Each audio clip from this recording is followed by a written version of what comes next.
ہادیوں رہنما ہمارے علماء، ہو کبھی درپیش جو کوئی مسئلہ، پوچھ لیں حاضر ہو ہم ان کی بارگاہ۔ الحمد للہ رب العالمین والصلاة والسلام علی سید المرسلین، اما بعد فاعوذ باللہ من الشیطان الرجیم، بسم اللہ الرحمن الرحیم۔ الصلاة والسلام علیکہ یا رسول اللہ وعلی آلک واصحابک یا حبیب اللہ، الصلاة والسلام علیکہ یا نبی اللہ وعلی آلک واصحابک یا نور اللہ۔ مدنی چینل کے ناظرین، پروگرام دارالافتاء اہل سنت میں آپ کو خوش آمدید کہتے ہیں، مرحبا کہتے ہیں۔ اللہ پاک ہم سب کے علم میں برکتیں عطا فرمائے، علم نافع کی دولت سے مجھے اور آپ کو مالا مال فرمائے۔ ابتداً درود پاک کی فضیلت ہمارے پیارے نبی صلی اللہ علیہ وآلہ وسلم کا فرمان عظمت عالی شان ہے، زینوا مجالسکم بالصلاۃ علیہ فإن صلاتکم علیہ نور لکم یوم القیامہ۔ اپنی مجلسوں کو مجھ پر درود پڑھ کر آراستہ کرو کہ تمہارا مجھ پر درود پڑھنا قیامت کے دن تمہارے لیے نور ہوگا۔ صلو علی الحبیب صلی اللہ تعالی علی محمد صلی اللہ علیہ وآلہ وسلم۔ ناظرین کرام، آپ پروگرام ملاحظہ فرما رہے ہیں، علم دین کا یہ ایک سیشن ہے، علم دین کا پروگرام ہے۔ سوال جواب کی صورت میں بہت سا علم انشاءاللہ اس مختصر سے ٹائم میں ہمیں سمیٹنے کو ملے گا، علم بھی حاصل ہوگا، اور آپ کے شرعی سوالات، بعض اوقات ذہنوں میں کئی طرح کے ایسے سوالات ہوتے ہیں کہ جو کسی سے پوچھنا چاہتے ہیں، یا روز مرہ کی زندگی میں کئی ایسے معاملات ہو رہے ہوتے ہیں جس کے بارے میں آپ شرعی آگاہی اور جاننا چاہتے ہیں۔ انشاءاللہ اس پروگرام میں ایسے ہی سوالات ڈسکس بھی کرتے ہیں۔ اول تاخیر ہمارے ساتھ رہیے۔ ہمارے مہمان ہیں مفتی محمد کفیل رضا عطاری صاحب، آپ کو خوش آمدید کہتے ہیں۔ جزاک اللہ۔ کیسے مزاج گئے؟ الحمدللہ علی کل حال، آپ کیسے ہیں؟ اللہ کا شکر الحمدللہ۔ عید سے پہلے تو ایسا ہی لگتا ہے کہ جیسے ظاہر ہے قربانیوں کا ایک سیزن ہوتا ہے تو سارے سوالات قربانی ہی پہ ہوتے ہیں۔ پروگرام لائیو کریں، کسی طرح بھی آپ بیٹھیں اور کسی مسجد میں بھی جائیں تو عام طور پہ قربانی کے سوالات وہ پیش نظر ہوتے ہیں اور لوگ پوچھ بھی رہے ہوتے ہیں۔ یعنی جس عبادت کو آدمی بالفعل کر رہا ہوتا ہے اور جس کا موقع آ جاتا ہے، اس وقت یہ چیزیں تو ذہن میں ہوتی ہیں اور سوال کرنے بھی چاہیے، بہت اچھی بات ہے۔ روزے جب ہم رکھتے ہیں تو روزے کے مسائل یاد آتے ہیں، عمرہ حج کے لیے جائیں تو عمرہ حج کے مسائل یاد آتے ہیں۔ اس کا مطلب جو ہم عبادت کریں گے جس میں ہم باقاعدہ دلچسپی لے رہے ہیں تو اس کے مسائل ہمیں وہ ذہن میں آتے ہیں۔ کفیل صاحب، کیا ایسی آدمی کے ذہن بن جائے کہ ساری زندگی اس طرح کے معاملات میں، ظاہر قربانی ایک وقت کے لیے، حج ایک وقت کے لیے، عمرہ ایک وقت کے لیے جب بھی آدمی جاتا ہے، لیکن ایز اے مسلم روزمرہ بھی تو اس کو کئی طرح کی چیزیں ایسی ہوتی ہیں کہ وہ ذہن اس طرف جا ہی نہیں، کیا کرنا چاہیے؟ بسم اللہ الرحمن الرحیم۔ دیکھیں، بعض تو عبادات وہ ہیں جو کہ اوکیجنلی ہوتی ہیں کہ ایک مخصوص وقت کے اوپر ادا ہوتی ہیں، جیسے ہم نے رمضان کی بات کی یا قربانی کی بات کی۔ اچھا، پھر اس کے اندر بھی بعض دفعہ ہوتا ہے کہ لوگوں کی توجہ جو ہے وہ ہوتی ہے، جن لوگوں کی وہ تو ان معاملات کے اوپر پوچھ رہے ہوتے ہیں، لیکن جن کی توجہ ان چیزوں پر نہیں ہوتی تو وہ ان معاملات کو بھی نارمل سنی سنائی باتوں کے اوپر ہی لے کر جو ہے وہ چل رہے ہوتے ہیں۔ تو اب اگر ہم دیکھیں تو بہت سارے وہ کام جو زندگی کے اندر ہم روز مرہ کی بنیادوں پر کر رہے ہوتے ہیں یا ڈیلی ہمارا جو ہے وہ کام ہے، تو اس میں توجہ نہیں ہوتی، یا وہ نارمل ہونے کی وجہ سے اس کی طرف توجہ ہم کرتے نہیں ہیں، اس کو نارمل ہی لیتے ہیں، اس کو نارمل لے رہے ہوتے ہیں۔ تو اس کے بارے میں در حقیقت مسائل درپیش نہیں ہوتے، ایسا نہیں ہے، مسائل تو درپیش ہوتے ہی ہیں ہر معاملے میں، مگر توجہ نہیں ہوتی، یا یہی نہیں پتہ ہوتا کہ یہ مسئلہ کچھ ہوا بھی ہے، اس کو پوچھنا بھی چاہیے، نہیں پوچھنا چاہیے۔ تو جب انسان کو کسی چیز کے بارے میں علم نہیں ہوتا تو اب دو طرح کے لوگ ہوتے ہیں، یا تو وہ چلتے رہتے ہیں، یا وہ جو ہے وہ جو محتاط ہوگا وہ بہرحال جو ہے وہ راستے میں جگہ جگہ رک کر پوچھے گا کہ میں نے جس منزل پر جانا ہے میں صحیح راستے پر ہی جا رہا ہوں یا نہیں جا رہا۔ تو یہی معاملہ ہماری زندگی کے ساتھ بھی ہے۔ اب جیسے ایک نارمل روٹین کی ڈیلی کی ایک چیز مسلمان کی زندگی میں جو فرض ہے وہ نماز ہے، تو اب 5 وقت نماز پڑھ رہے ہیں تو ایسا نہیں ہوگا کہ جناب کوئی شخص سالوں سے نماز پڑھ رہا اور اس کو کبھی کوئی غلطی درپیش نہ آئی ہو نماز کے اندر، تو کہ کس صورت میں سجدہ صاحب لازم ہوگا نہیں ہوگا۔ لیکن اگر اسے یہ پتہ ہی نہ ہو کہ سجدہ صاحب بھی کوئی چیز ہوتی ہے جو لازم ہوتی ہے، صحیح بات، یا اسے یہ پتہ ہی نہ ہو کہ نہیں جناب نماز جو ہے وہ ٹوٹتی بھی ہے، یا نماز جو ہے وہ مکروہ بھی ہوتی ہے. تو جب اسے یہ باتیں پتہ ہی نہیں ہوں گی بیسک، تو کبھی بھی اس کے ذہن میں سوال بھی نہیں اٹھے گا ان چیزوں کا، اور وہ بس یہی سمجھے گا کہ بس میں نے جب تکبیر تحریمہ کہہ لی تو بس اب پوری نماز میں پڑھ رہا ہوں، جیسے بھی تو نماز ہو جائے گی، اللہ قبول کرنے والا ہے، کوئی غلطی کوتاہی ہوگی تو وہ معاف کرنے والا ہے، جو ایک عمومی طور پر یہ عموماً ذہن میں تصور جو ہے اسی وہ طرح ہوتا ہے. عوام کا. وہ یہ نہیں سوچتا کہ بھئی اس عبادت کو معاف کرنے والا، اس کی غلطی کوتاہیوں کو معاف کرنے والا تو اللہ پاک کی ذات ہے، لیکن اللہ پاک نے اپنے نبی کریم صلی اللہ علیہ وسلم کے ذریعے اس عبادت کے طریقے، تقاضے، احکام بھی بیان کیے ہیں جن کو بہرحال پورا کرنا ضروری ہے. ٹھیک. جب آپ اس طریقے اور تقاضوں کے مطابق اس عبادت کو ادا کریں گے تو آپ نے اپنی طرف سے جو کرنے کا کام تھا وہ کر لیا. زبردست. اب وہ کما حقہ ہوا یا نہیں ہوا، یا وہ قبولیت کے لائق ہوا یا نہیں ہوا، یہ اللہ پاک کی مشیت کے اوپر ہے کہ وہ جس کا چاہے قبول فرمائے جس کی عبادت، اور جس کی چاہے عبادت قبول نہ فرمائے. تو در حقیقت معافی کے حوالے سے جو ہمیں امید رکھنی چاہیے، یا قبولیت کی جو امید رکھنی چاہیے، وہ اس عبادت کو اپنی استطاعت کے مطابق، شریعت کے بتائے ہوئے طریقہ کار کے مطابق ادا کرنے کے بعد وہ امید رکھنی چاہیے، جو عموماً لوگ پہلے رکھ کر بیٹھے ہوئے ہوتے ہیں. اسی لیے وہ سیکھتے بھی نہیں ہیں.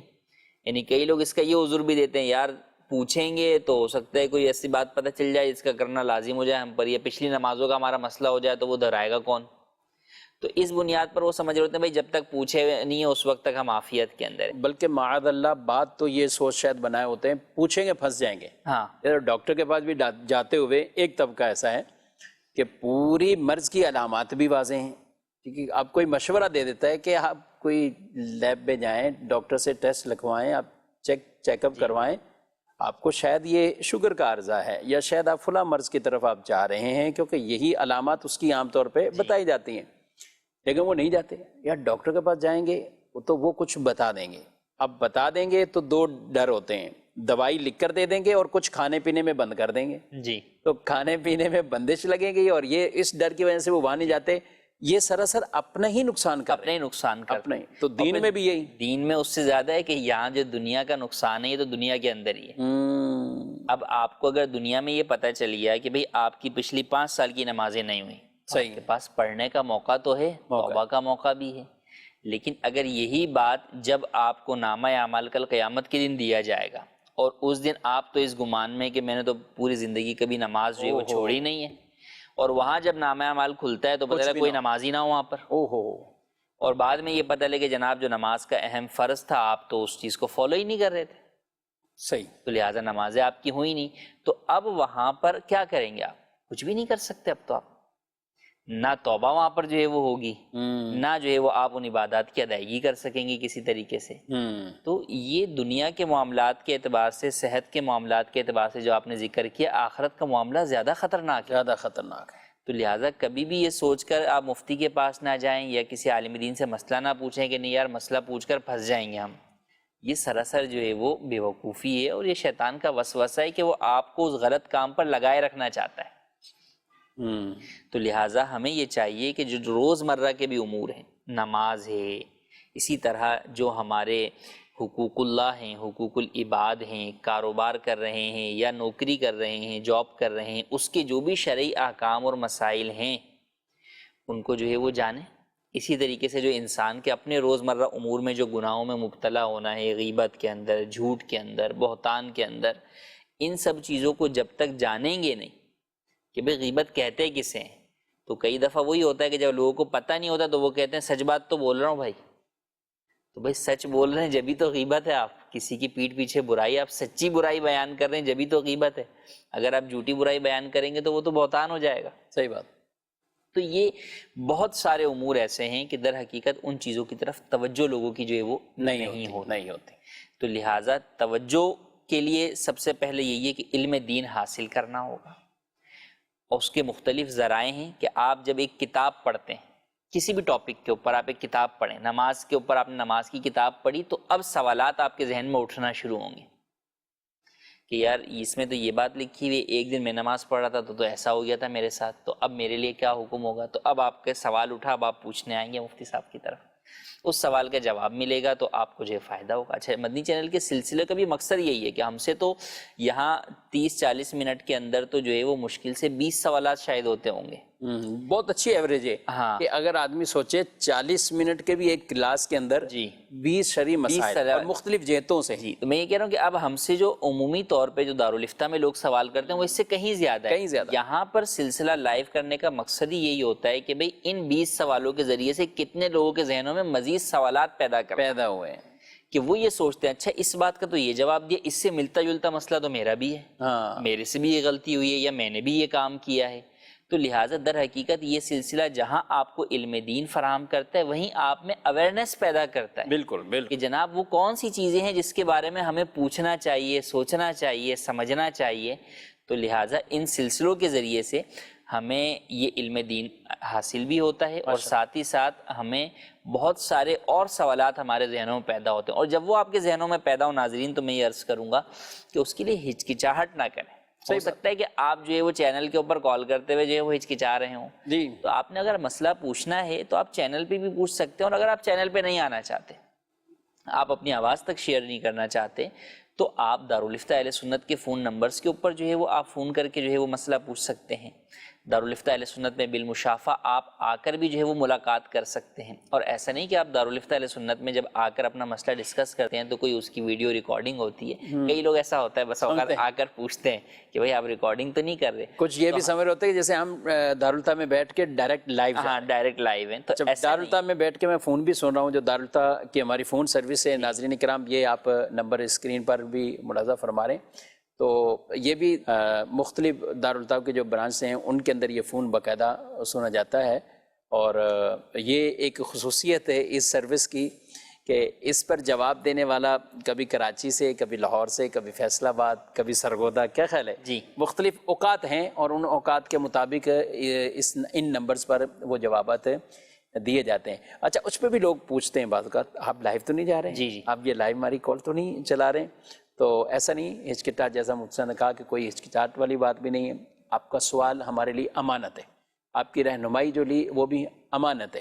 ظاہر ہے آپ کسی سے مشورہ بھی لیتے ہیں تو مشورہ دینے والا بھی امین ہوتا ہے, امانت دار ہوتا ہے. دوسروں کی عزتوں کا تحفظ, مال کا تحفظ, دیگر کئی چیزیں ایسی ہیں. اور الحمدللہ لوگوں میں بہت سی ایسی اویئرنیس ان چیزوں سے, پروگرام سے, امیر اہل سنت دامت برکاتہ علیہ کے مدنی مذاکروں سے ہوئی ہے.